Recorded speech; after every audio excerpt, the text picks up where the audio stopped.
Welcome back, everyone. I hope you're doing well. Today we have another Historia Civilis video, Bureaucracy in Cleopatra's Egypt. Of course, we're probably talking about the Cleopatra with Mark Antony, and of course, prior to that, Julius Caesar. Of course, also new addition with a nameplate up here. I thought that would be good to keep my name up there for shields, as well as let you guys know that I'm a novice historian. Anyway, Bureaucracy in Cleopatra's Egypt. This should be interesting. Glad you're here. Make sure you hit that like button. Let's go. Even when you consider all of recorded history, Egypt's political system in Cleopatra's time was pretty unusual. In this video, I'm not really that interested in talking about pharaohs, or the royal court, or political intrigue. That's a completely different discussion. What I want to get into today is... And also, yeah, this is kind of an older Historia Civilis video, but still really wanted to do it because of the topic. Egypt's bureaucracy, and how it functioned on a day-to-day basis. This is usually underemphasized by historians, but I find it utterly fascinating. In Cleopatra's Egypt, and by that I mean Egypt in the 1st century BCE, It was pretty much a totalitarian state. I know that that's a pretty crude way of putting it, but it's true. The level of bureaucratic control that the government exerted over day-to-day life was extreme, even by our standards, and by ancient standards, it was off the charts. Egypt's power didn't come from its military might, or from political cunning.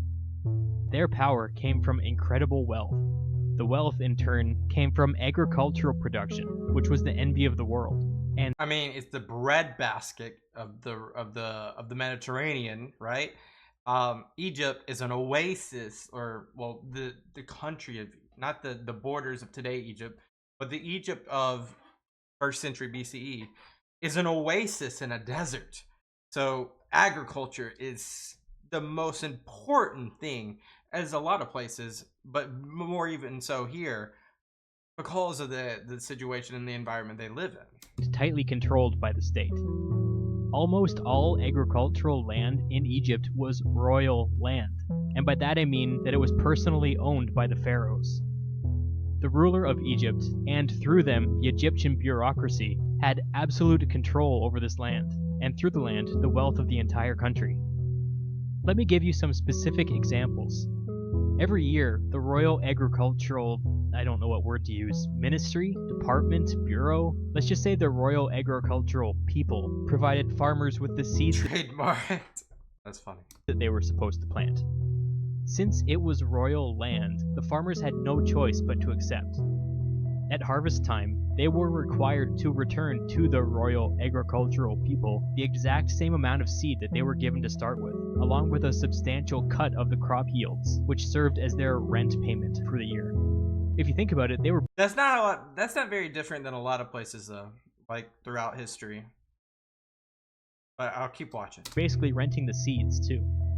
If the farmer deviated from the state's agricultural plan in any way, they were brought up on charges and prosecuted as an oath breaker.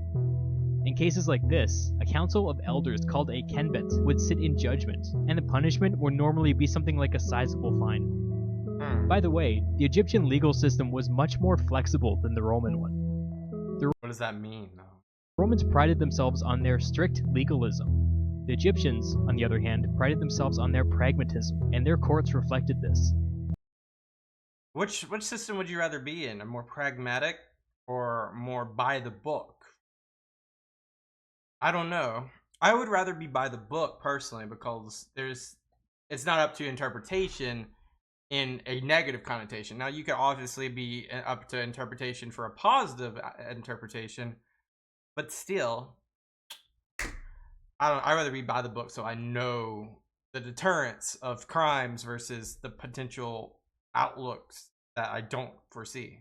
What was the point of punishing an oathbreaker with corporal punishment when all the government wanted was to recoup their lost revenue? You see? Pragmatism. Believe it or not, that was just one small aspect of Egyptian bureaucratic control. If a farmer wanted to do something simple, like cut down a tree that was in the way, they had to plead their case in front of the Royal Agricultural People. That is interesting. It's almost like you have to have a permit, right? So it's very like it's like that parallel. Like you need a permit to change something on federal land. I understand that. That's not too far fetched for me. Think of it like municipal bylaws, Yeah. with the added bonus of literally being afraid for your life and livelihood if you ever made an infraction. The fact that the land was personally owned by the pharaoh was not just a formality, it was the law, and it was drilled into the farmers' heads on a daily basis. The entire farming system was carefully designed by royal officials to maximize both profits and crop yields, and they were incredibly good at this. Another example, if you wanted to brew alcohol, you had to apply to the government for a brewing license, and This sounds like this sounds really cool and really advanced. Not in the sense of freedoms, right? Because this is like, but at the same, but when you brew, are you commercially brewing? Or are you personally brewing? If you're commercially brewing, this makes more sense. If it's like personal, but this kind of like this is such an advanced way of orchestrating government, I would say. Maybe not in the best way for freedoms, personal freedoms, but in the sense of like accounting and like overarching like systems. It's very advanced, very advanced. pay a small fee. This sounds familiar to us, but it was virtually unheard of in the ancient world. Once you got that license, you were required to buy barley from a state-owned company, which, on top of their arbitrary prices, levied a hefty sales tax for its trouble. Once you brewed the beer, you were required to sell it back to another state-owned company at, again, arbitrary prices. See, that's where we get a little. But it very much, it's like a state top-down. It's a top-down system. That company then took that beer, turned around, and sold it for a profit. If it happened to be sold overseas, they took another cut in the form of export duties. As you can see, the government got like 5 or 6 bites at the pie before the product even made it to market. This kind of heavy taxation, where the government was involved at every step in the supply chain, was present in many industries. People wouldn't see a system like this again until the modern age. In other aspects of life, state intrusiveness reached levels that we would consider unthinkable. During harvest season, people needed permission just to leave their farm or village. Freedom of movement was thrown out the window in the name of profit and productivity. To be honest, this kind of reminds me of Tsarist Russia. I was literally thinking of something like serfdom, where people needed special royal permission to move to another farm, and sometimes that permission was denied. With Russia, historians had to invent the term serf, because people living under that regime were clearly seen as less than subjects, but more than slaves. The same kind of thing could be argued for ancient Egypt, less than subjects and more than slaves. I don't think it's crazy to say that in many ways, the rulers of Egypt personally owned their country. And maybe, depending on your point of view, the people in it. The entire state was... Which, I mean, some states are very similar to this. I don't want to put Egypt on a pedestal here of being like the only bureaucratic place in history. I'd love to see if you guys have examples. I can't think of too many off my top of my head. But more ancient you go, the more likely. But it's like a parallel Venn diagram. Not a parallel Venn diagram. It's like a Venn diagram where you have, like on the left-hand side, you have like the overreaching intrusions of statewide government, and on the right-hand side, you have this complex municipality of licensing and permits and tax creation, etc. And then in the middle, you have Egypt. So like, it's like an interesting tug of war of those two particular topics. Basically designed from top to bottom to maximize profits. This helps to explain why the Romans, who basically didn't even have a bureaucracy, looked at the Egyptians like they were from another planet. Is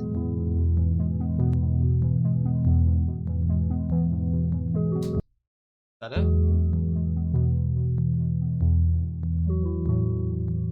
Before you click away, a brief word.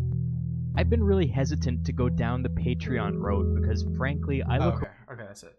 Let's get a zoom out of combo.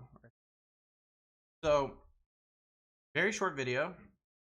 There's a lot of Historia Civilis videos, but it's interesting, right? Because you have the state-owned government, and I'm wondering, like, this is Ptolemaic Egypt.